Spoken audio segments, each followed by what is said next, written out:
รายการนี้เป็นรายการทั่วไปสามารถรับชมได้ทุกวัย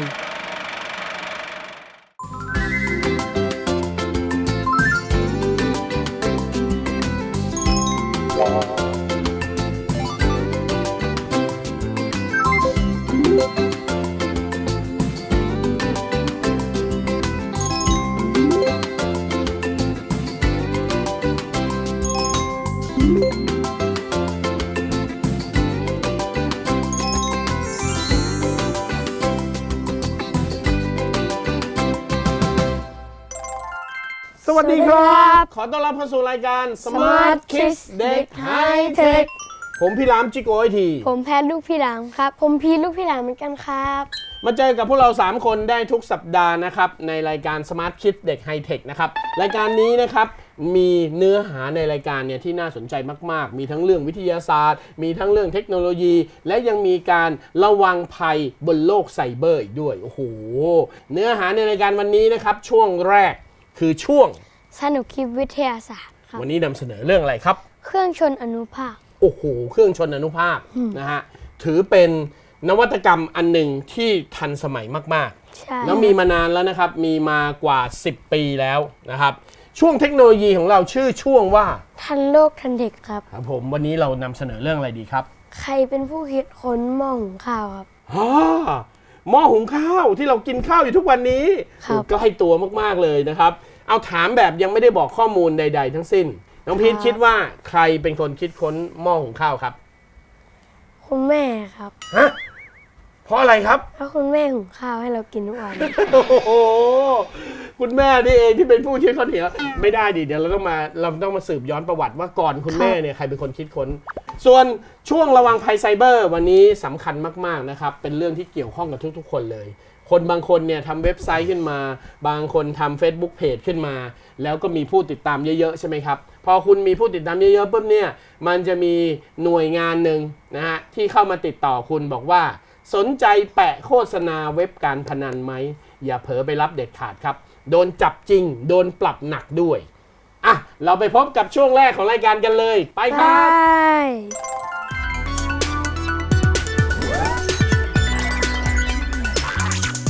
สนุกคิดวิทยาศาสตร์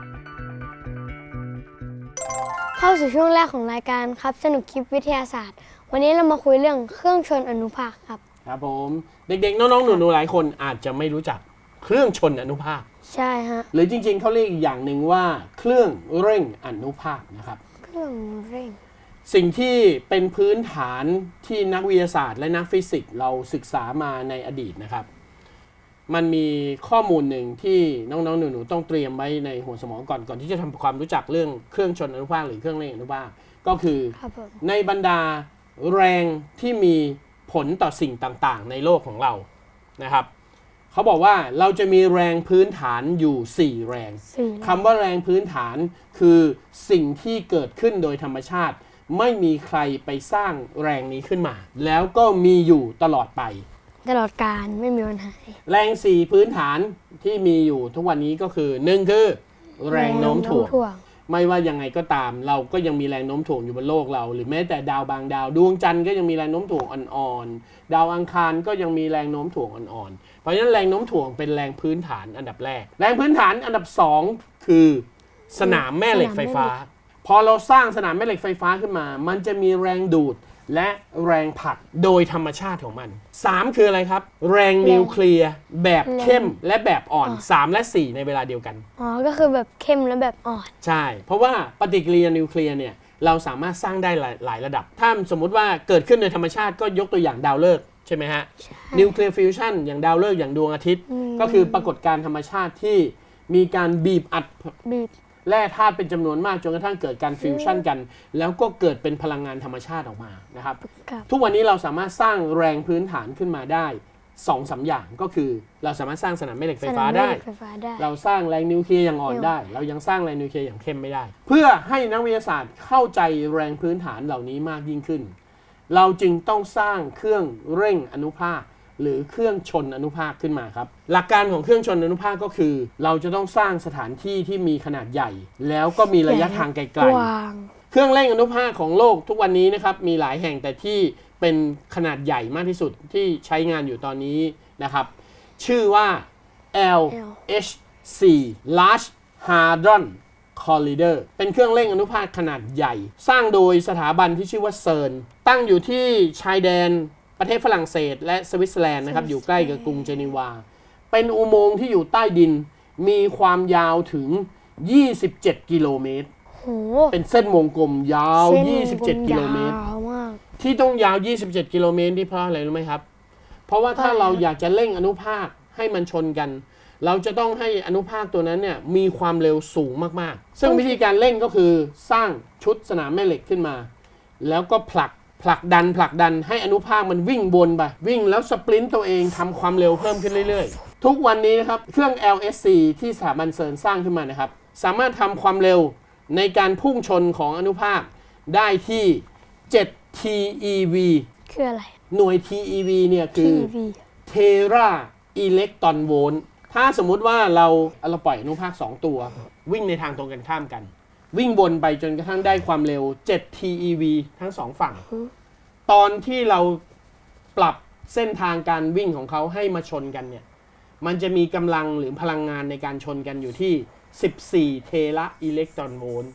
ครับ ซึ่งจะทำให้เกิดการรวมตัวกันของอนุภาคใหม่ๆทำให้เราสามารถค้นพบอนุภาคที่มันเล็กกว่าโปรตอนน่ะเล็กกว่าโปรตอนเนี่ยโปรตอนเนี่ยรวมกับอิเล็กตรอนเกิดเป็นธาตุต่างๆใช่ไหมครับ ครับ เราสามารถทำให้มันเล็กกว่าโปรตอนลงไปในระดับอนุภาคที่เรียกว่าฮิกโบซอนได้ ไม่เคยได้ยินเลย ฮิกโบซอนนี่ต้องนักวิทยาศาสตร์เลยถึงจะเข้าใจนะฮะทุกวันนี้เราสามารถทำได้นะครับเครื่อง LSC เนี่ยอยู่ที่ประเทศสวิตเซอร์แลนด์นะครับเริ่มทำงานครั้งแรกเนี่ยในปี 2008 ถ้าเป็นปีพศบ้านเราก็ประมาณ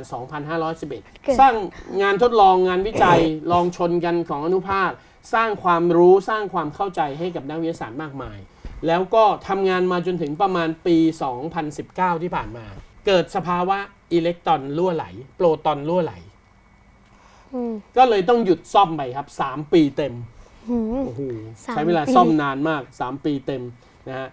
มาปีนี้ครับ 2024 นะครับ เครื่อง LSC ที่สถาบันเซิร์นสร้างไว้ที่สวิตเซอร์แลนด์กำลังจะกลับมาทำงานอีกครั้งหนึ่งหลังจากซ่อมแซมเสร็จแล้วนะครับ แล้วก็มีเรื่องที่น่าดีใจนะครับ ที่จะได้เล่าในรายการนี้นะครับ ก็คือทางสถาบันเซิร์นเนี่ยกำลังพิจารณานะครับเพื่อที่จะหาทุนในการสร้างเครื่องชนอนุภาคตัวใหม่ เพื่อให้เรามีความรู้มากยิ่งขึ้นคุณอีก ใหญ่กว่าเดิมมากเลย ตลอดหลายสิบปีที่ผ่านมาเราเรียนรู้เรื่องหนึ่งครับว่าแรงพื้นฐานทั้ง4เนี่ยนะฮะแต่งานวิจัยเนี่ยค้นพบว่าบางจังหวะของการสลายของโปรตอนที่สถานะหนึ่งมันจะมีมุมที่การกระจายของโปรตอนเนี่ยที่115 องศาอยู่เสมอซึ่งอันเนี้ยนักวิทยาศาสตร์บอกว่าเรายังหาคำตอบนี้ไม่ได้ ครับ ว่าเพราะอะไรมันถึงต้องกระจายตัวในมุม115 องศาอยู่เสมอ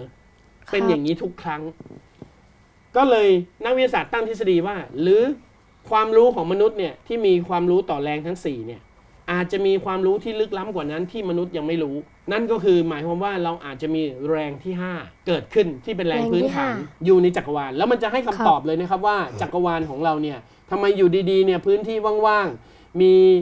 ไฮโดรเจนสะสมเป็นจำนวนมากแล้วกลายเป็นดาวขึ้นมาได้ยังไงนะฮะอยู่รวมตัวขึ้นมาได้ยังไงนั่นคือคำที่เรียกว่าสสารมืดเครื่องใหม่นี่แหละครับที่กำลังจะสร้างเนี่ยจะมีพลังในการชนกันของอนุภาคที่จะทำให้เราหาคำตอบของสสารมืดได้เครื่องเดิมเท่าไหร่นะ7 TeV ใช่ไหมฮะเครื่องใหม่เนี่ยจะมีความเร็วในการทำเร่งอนุภาคให้วิ่งเร็วได้ถึง100 TeV โห100 TeV ถ้า100 TeV รวมกับอีก100 TeV แล้ววิ่งมาชนกัน200เราอาจจะได้คำตอบใหม่ๆในสสารแห่งใหม่หรือว่าอนุภาคใหม่ๆที่จะเกิดขึ้นโดยที่สามารถทำได้บนพื้นโลกเลยนะพื้นโลกนี่เลยใช่แต่มีข้อแม้ว่าอุโมงค์นี้ต้องอยู่ใต้ดินลึกๆลึกมากอย่างโปรเจกต์ใหม่เนี่ยนะฮะถ้าจะวิ่งได้ระดับ100 TeV เนี่ยตัวอุโมงค์เนี่ยต้องยาวถึง91 กิโลเมตรยาวกว่า LSC เยอะเลย5เท่าแล้วอุโมงค์ใหม่เนี่ยความยาว91 กิโลเมตรเนี่ยต้องอยู่ลึกลงไปใต้ดิน200 เมตร โอ้โห ลึกมาก 200 เมตรเลย ใช่ เหรอ ต้องอยู่ลึกมาก เพราะว่าถ้าเกิดการชนกันแล้วเกิดภาวะฟิวชั่นอย่างรุนแรงเนี่ยมันเทียบเท่ากับระเบิดนิวเคลียร์เลยนะ ฮะ เพราะฉะนั้น ระเบิดนิวเคลียร์ มันต้องอยู่ใต้ดินลึก มั มาน เล ก ย ๆเพื่อให้คนอยู่บนดินเนี่ยปลอดภัย มันอันตรายมาก อันตรายมาก แต่โครงการนี้นะครับใช้เวลาสร้างอีกประมาณ 5 ปี 10 ปี กว่าจะได้ตัว FCC นะครับชื่อว่า Future Circular Corridor FCC ตัวใหม่ตัวใหม่ชื่อว่า FCC นะครับ ถ้า จบ โดน ช่วง จบเลย สนุกคิดวิทยาศาสตร์นะครับ วิทยาศาสตร์ ไปต่อช่วงที่ 2 ของน้องพีทดีกว่า เรามาสืบหากันว่า ครับ ใครเป็นผู้คิดค้นหม้อ หม้อ หุ หุ ง ง ข้า ข้าว ว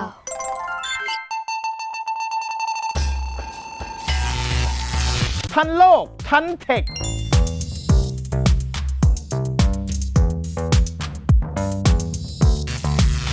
เข้าสู่ช่วงที่ 2 ของรายการครับทันโลกทันเทคครับ วันนี้เราจะมาคุยกันเรื่อง ใครเป็นผู้คิดค้นหม้อหุงข้าวครับ เราตั้งคำถามก่อนให้เด็กทายสนุกถ้าเราทายเล่นๆว่าหม้อหุงข้าวเนี่ยถูกคิดค้นจากประเทศไหนให้น้องพีททายเล่นๆประเทศไหนครับ คุณคิดว่าประเทศไหนบ้างที่กินข้าว แล้วเป็นคนคิดค้นหม้อหุงข้าวขึ้นมาหม้อหุงข้าวไฟฟ้านะเกาหลีใต้ โอ้โหทำไมฮะ เพราะว่าซัมซุง อ๋อ คือของเกาหลีใต้แล้ว อ๋อ เขาก็ คุณคิดว่าซัมซุงเป็นคนผลิต ทำหม้อหุงข้าวขาย ใช่ไหม ใช่ น้องแพทคิดว่าประเทศไหนครับ ที่คิดค้นหม้อหุงข้าว จีนแดงครับ จีนใช่ไหมครับเพราะคนจีนก็กินข้าว จีนแดงกินข้าวแบบ จีน นะแล้วคนจีนเนี่ยเป็นคนเอาข้าวขัดสีที่เป็นข้าวขาวทุกวันนี้มาให้เรากิน ใช่ฮะ หม้อหุงข้าวไฟฟ้าเกิดขึ้นครั้งแรกในประเทศญี่ปุ่นครับ อ้าว นะฮะต้องเล่าไปถึงวิธีการหุงข้าวของชาวญี่ปุ่นก่อนนะฮะชาวญี่ปุ่นเนี่ยเขาจะมีวิธีการหุงข้าวไม่เหมือนประเทศอื่น แต่ละประเทศก็หุงไม่เหมือนกันนะฮะวิธีการของคนญี่ปุ่นเนี่ยการหุงข้าวแบบโบราณเนี่ยเขาเรียกว่าคามาโดะ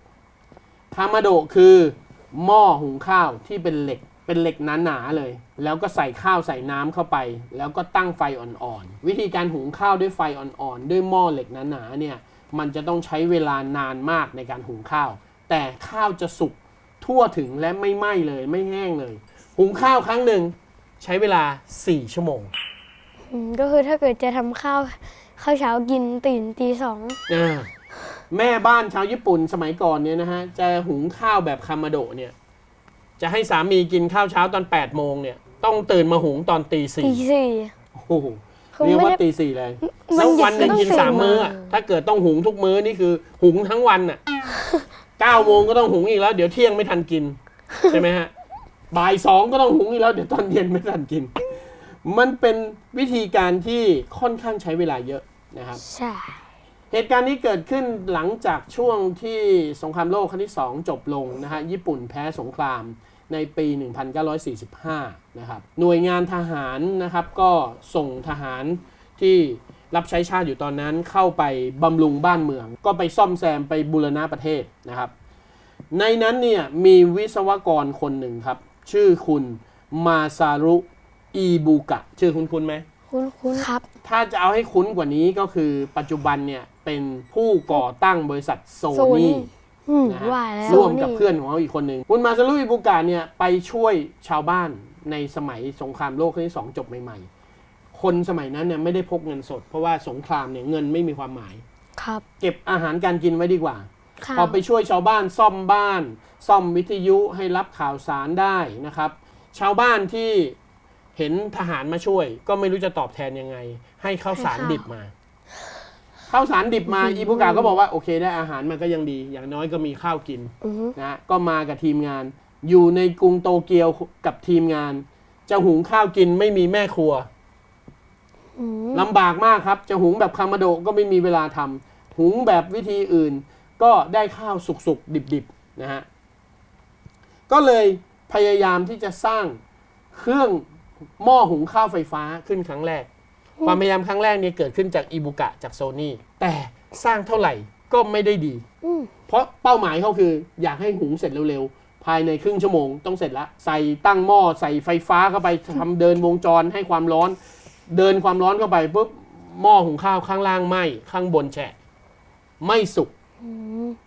ก็เริ่มท้อครับรู้สึกว่าไม่ไหวละนะฮะ เราไปสร้างพวกเก้าอี้ให้ความร้อนให้คนใช้หน้าหนาวเราไปสร้างพวกวิทยุเครื่องใช้ไฟฟ้าชนิดอื่นขายดีกว่าโซนี่ก็เลยเบนเข็มไปครับไปสร้างเครื่องใช้ไฟฟ้าชนิดอื่นๆถัดมาอีก5 ปีคุณโชโกะยามาดะนะครับคนนี้อยู่ในบริษัทโตชิบะคุณโชโกะยามาดะเนี่ยนะฮะก็ไปโปรโมทเครื่องซักผ้าและตู้เย็นของเขานะฮะแต่เขาค้นพบว่าสิ่งที่แม่บ้านชาวญี่ปุ่นเนี่ยมีปัญหาหนักใจมากก็คือเวลาในการหุงข้าวนะฮะเขาก็เลยมาร่วมมือกันนะฮะกับคุณโยชิทาดะมินามินะฮะซึ่งคนนั้นเป็นคนที่คิดค้นเครื่องทำน้ำอุ่นคุณยามาดะกับคุณมินามิก็เลยพัฒนาหม้อหุงข้าวครับหม้อหุงข้าวขึ้นมานะครับพยายามสร้างหม้อหุงข้าวซึ่งใช้เวลาถึง5 ปีโอ้โหค้นพบวิธีที่เรียกว่า Double Pot Indirect Cooking นะฮะคือหม้อหุงข้าวที่แท้จริงที่เราใช้อยู่ทุกวันนี้ตัวหม้อมันจะเป็น2 ชั้นส่วนที่สัมผัสกับความร้อนจะเป็นชั้นนอกชั้นหนึ่งแล้วจะมีอากาศอยู่ข้างในเป็นชั้นที่2ซึ่งความร้อนที่ได้จากชั้นนอกที่แผ่เข้าไปด้านในเนี่ยมันจะลดความรุนแรงลงแต่อุณหภูมิเนี่ยมันจะสม่ำเสมอมันกระจายความร้อนได้ดีกว่าซึ่งวิธีการนี้ถือว่าดีมากๆนะครับหม้อหุงข้าวไฟฟ้าตัวแรกถูกผลิตในปี 1960 นะครับขายร่วมกันระหว่างโตชิบะกับมิตซูบิชิก็เริ่มมีมาตั้งแต่ปี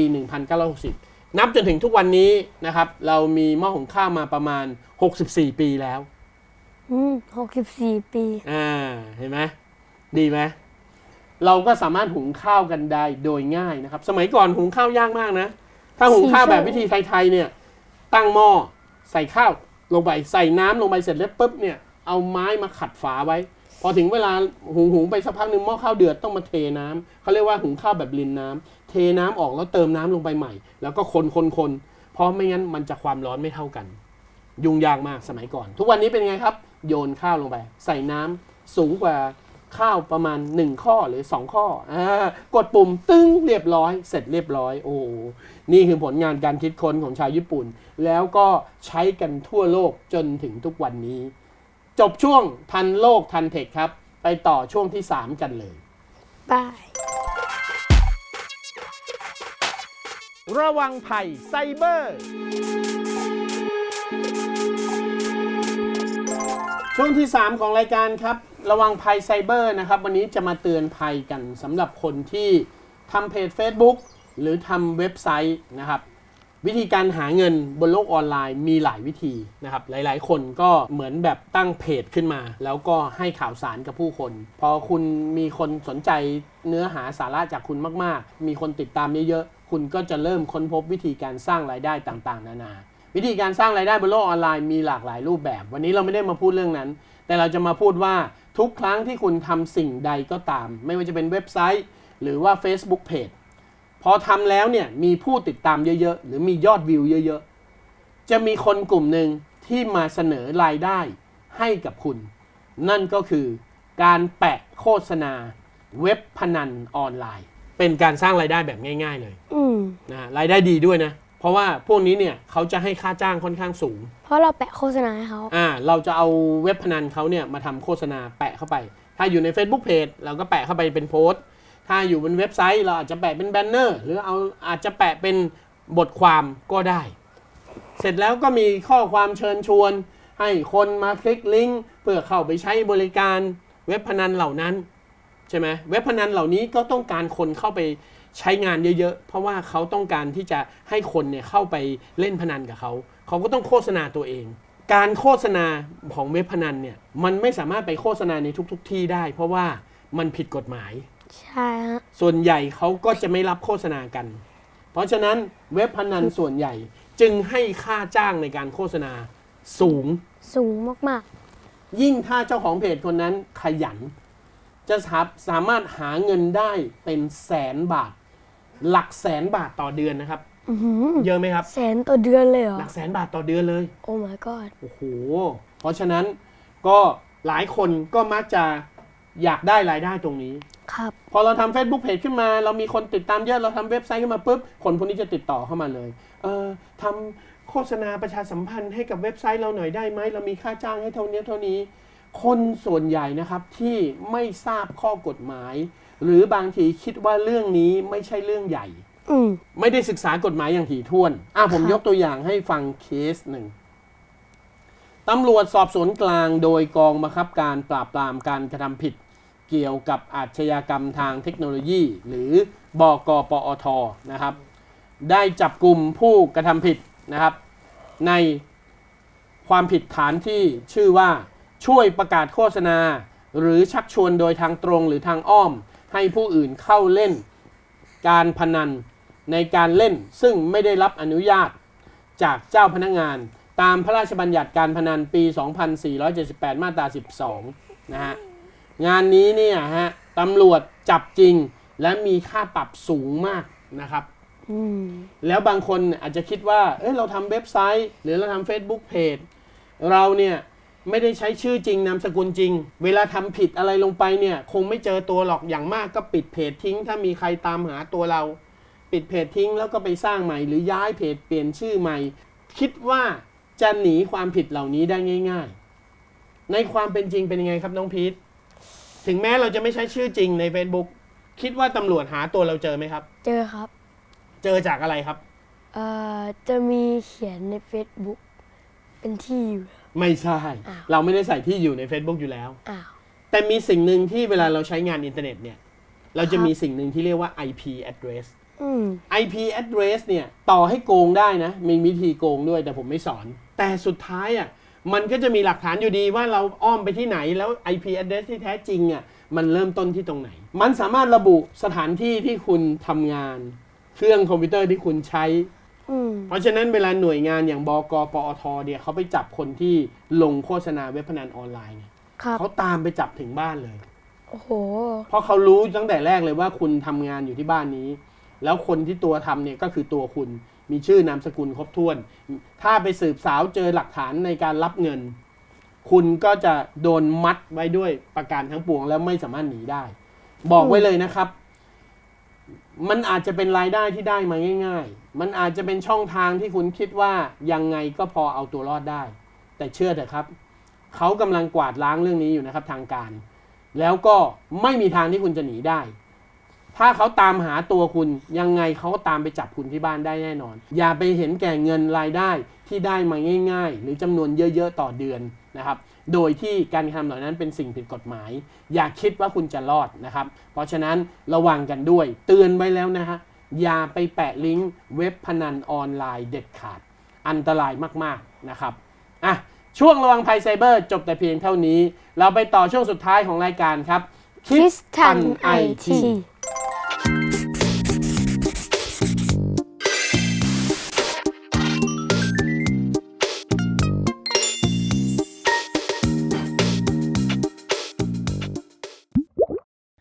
แน่นอนว่าเรื่องการเจริญเติบโตและความสูงในแต่ละช่วงวัยของลูกเป็นสิ่งที่คุณพ่อคุณแม่ส่วนใหญ่ให้ความสำคัญและเฝ้าดูอยู่เสมอในบางครอบครัวที่มีลูกตั้งแต่2คนขึ้นไปอาจจะได้พบกับปัญหาที่ว่าทำไมมี1คนถึงสูงไม่เท่าพี่น้องหรือเด็กที่เมื่อถึงวัยย่างเข้าสู่วัยรุ่นเด็กๆก็จะเริ่มเปรียบเทียบความสูงกับเพื่อนในวัยเดียวกันหากสูงไม่ทันเพื่อนก็จะทำให้เด็กรู้สึกเป็นปมด้อยโดยทั่วไปเด็กเล็กตั้งแต่1 ขวบไปจนถึงก่อนที่จะเริ่มเข้าสู่วัยรุ่นเด็กจะมีความสูงโดยเฉลี่ย 5-6 เซนติเมตรต่อปีพอเริ่มเข้าสู่วัยรุ่นความสูงก็จะเพิ่มเป็นประมาณ10 เซนติเมตรต่อปีและจะหยุดสูงเมื่ออายุประมาณ 18-20 ปีโดยเด็กบางคนอาจจะหยุดสูงได้ก่อนหน้านี้หรือบางคนอาจจะหยุดสูงหลังจากอายุ20 ปีก็เป็นไปได้ขึ้นอยู่กับปัจจัยหลายๆอย่างรวมถึงพันธุกรรม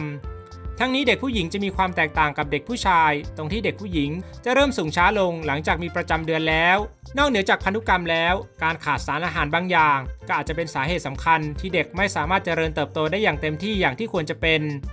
ปัจจัยสำคัญในการเจริญเติบโตจะขึ้นอยู่กับฮอร์โมน3 ชนิดโกรทฮอร์โมนซึ่งเป็นฮอร์โมนที่หลั่งมาจากต่อมพิทูอิทารีใต้สมองซึ่งทำงานร่วมกันกับตับ IGF-1 เป็นฮอร์โมนที่สร้างจากตับและควบคุมโดยโกรทฮอร์โมนไทรอยด์ถ้าต่อมไทรอยด์ไม่ผลิตฮอร์โมนออกมาได้เพียงพอก็จะทำให้ร่างกายเจริญเติบโตได้ไม่เต็มที่เป็นปัจจัยที่ทำให้ลูกตัวเตี้ยสาเหตุที่ว่าทำไมโกรทฮอร์โมนถึงไม่ผลิตฮอร์โมนออกมาได้อย่างเต็มที่เ นื่องจากได้รับธาตุสังกะสีไม่เพียงพอสังกะสีเป็นแร่ธาตุที่มีความจำเป็นอย่างมากต่อร่างกายตั้งแต่ระบบการย่อยจนถึงการเผาผลาญสารอาหารต่างๆแต่ร่างกายของเราไม่สามารถผลิตแร่ธาตุสังกะสีขึ้นได้เองตามธรรมชาติจึงจำเป็นที่จะต้องได้รับจากอาหารที่รับประทานเข้าไปโดยอาหารที่มีแร่สังกะสีอยู่มากคือเนื้อแดงและอาหารทะเลการอดอาหารเมื่อเด็กเริ่มเข้าสู่วัยรุ่นอาจจะอยากมีหุ่นผอมเพรียวโดยใช้วิธีการอดอาหารวิธีนี้จะทำให้เด็กขาดแร่ธาตุที่จำเป็นต่อร่างกายโดยเฉพาะโปรตีนซึ่งเป็นที่ทราบกันดีอยู่แล้วว่าโปรตีนจะเป็นอย่างมากต่อการเจริญเติบโตดังนั้นการรับประทานโปรตีนให้เพียงพอก็เป็นอีกปัจจัยที่จะทำให้โกรทฮอร์โมนทำงานได้ดีการนอนเป็นสิ่งสำคัญมากต่อการทำงานของโกรทฮอร์โมนเพราะโกรทฮอร์โมนจะหลั่งออกมามากเมื่อเรานอนหลับยิ่งถ้าเข้าสู่ช่วงวัยกำลังโตหรือวัยรุ่นการนอนที่ไม่ดีนอนน้อยหรือนอนไม่หลับจะไปกดการทำงานของโกรทฮอร์โมนเด็กควรจะนอนให้ได้ไม่ต่ำกว่า 7-9 ชั่วโมงการขาดวิตามินดีบทบาทสำคัญของวิตามินดีนอกเหนือจากการช่วยดูดซึมแคลเซียมแล้วยังช่วยเรื่องการรักษาสมดุลการทำงานของฮอร์โมนชนิดต่างๆในร่างกายให้เป็นปกติปัญหาของเด็กที่ขาดหรือได้รับวิตามินดีไม่เพียงพอการไม่ได้ออกไปรับแสงแดดนอกบ้านก็เป็นปัจจัยหนึ่งที่มีผลกระทบกับการส่งเสริมการทำงานของโกรทฮอร์โมนสำหรับเด็กที่ต้องการเพิ่มความสูงควรมุ่งความสำคัญไปที่ส่วนสำคัญเหล่านี้ได้รับประทานอาหารที่มีแร่ธาตุต่างๆอย่างเพียงพอโดยเฉพาะธาตุสังกะสีและไอโอดีนนอนอย่างเพียงพอไม่ต่ำกว่าวันละ 7-9 ชั่วโมงหลีกเลี่ยงอาหารที่สารไฟเตสสูงได้รับวิตามินดีจากแสงแดดในทุกๆวันหลีกเลี่ยงการทานน้ำผลไม้ขวดหรือกล่องผลไม้กระป๋องต่างๆที่เต็มไปด้วยน้ำตาลหมดเวลาลงแล้วครับสำหรับรายการ Smart Kids เด็ก High Tech มาให้เทคกับเราแบบนี้ในสัปดาห์หน้านะครับรายการนี้ผลิตโดย ศูนย์เทคโนโลยีทางการศึกษาครับอยู่ที่ถนนศรีอยุธยาเขตราชเทวีกรุงเทพมหานคร10400ครับเรามีเว็บไซต์ของรายการเราด้วยนะครับนั่นก็คือ www.etvthai.tv ครับแล้วก็มี Facebook Page ด้วยนะครับ ETV Channel ครับครับผมเจอกันใหม่สัปดาห์หน้าวันนี้ขอลาไปก่อนนะครับสวัสดีครับสวัสดีครับสถาบันนาริตเนี่ยจึงเป็นสถาบันที่สำคัญมากๆสำหรับหน่วยงานทางด้านวิทยาศาสตร์ในประเทศไทยรวมไปถึงนักวิทยาศาสตร์ในประเทศไทยด้วยนะครับเวลาทำงานเนี่ยเขาก็จะสามารถมีกล้องดูดาวขนาดใหญ่นาริตนี่มีหลายที่มากแพทพีทเคยไปที่ไหนมาบ้างครับไม่แน่ใจว่าใช่ของนาริตหรือเปล่าอ้าวไม่แน่ใจเหรอครับแต่แพทเคยไปที่เชียงใหม่เชียงใหม่นะครับกล้องเขาใหญ่แล้วก็ส่องดูดาวจูปิเตอร์อุทยานดาราศาสตร์สิรินธรที่จังหวัดเชียงใหม่แพทพีทเคยไปมาแล้วคุณเพอร์ซี่สเปนเซอร์ลองเอาไข่ใส่ถ้วยมาตั้งทิ้งไว้แล้วปรับขึ้นความถี่นะคราวนี้ปรับความถี่ให้เข้มข้นกว่าเดิมแล้วเดินออกจากห้องเลยปิดประตูเลยเพราะเขากลัวผมปรากฏกลับมาอีกทีนึงไข่ระเบิดครับสุกเลยไข่นี่ไข่ขาวสุกเลยไข่แดงระเบิดเสร็จปุ๊บก็เป็นสุกเหลืองอลามเลยนะฮะจึงเกิดการทำงานของเตาไมโครเวฟขึ้นมาโดยบังเอิญเคยเห็นบังเอิญที่ไข่ระเบิดความรู้ที่ได้จากครั้งนี้คุณเพอร์ซี่สเปนเซอร์ค้นพบว่าคลื่นความถี่ที่เขาใช้นะครับคือคลื่นความถี่ 2.45 กิกะเฮิรตซ์ล่าสุดนัดลับก็โกงได้ครับฟังดูเหมือนไม่น่าโกงได้นะนัดลับก็ในเมื่อเรานัดเจ้าของเขาเอาถือของมาแล้วเราเห็นของแล้วเราค่อยจ่ายตังค์ใช่ไหมฮะมันมีคนขายบางคนใช้เทคนิคนี้ครับนัดลับก็จริงพอถึงวันใกล้ๆจะเดินทางมาถึงแล้วโทรคุยกันคุณแพทครับกำลังเดินทางมารับของใช่ไหมครับครับผมเนี่ยถ้าคุณมาแล้วเนี่ยเห็นของคุณต้องจ่ายตังค์นะครับเพราะฉะนั้นผมอาจจะเสียโอกาสทางการขายช่วยกรุณาในระหว่างเดินทางเนี่ยช่วยโอนเงินมาก่อนเลยได้ไหมครับคือคนเราอ่ะมันจะเจอกันอยู่แล้วอ่ะแล้วเขาอ้างว่าเขากลัวเสียโอกาสในการขายของเขาขอให้เราโอนเงินก่อนคนส่วนใหญ่ก็จะเชื่อว่าไม่เป็นไรหรอกเดี๋ยวก็ไปเจอเขาอยู่แล้ว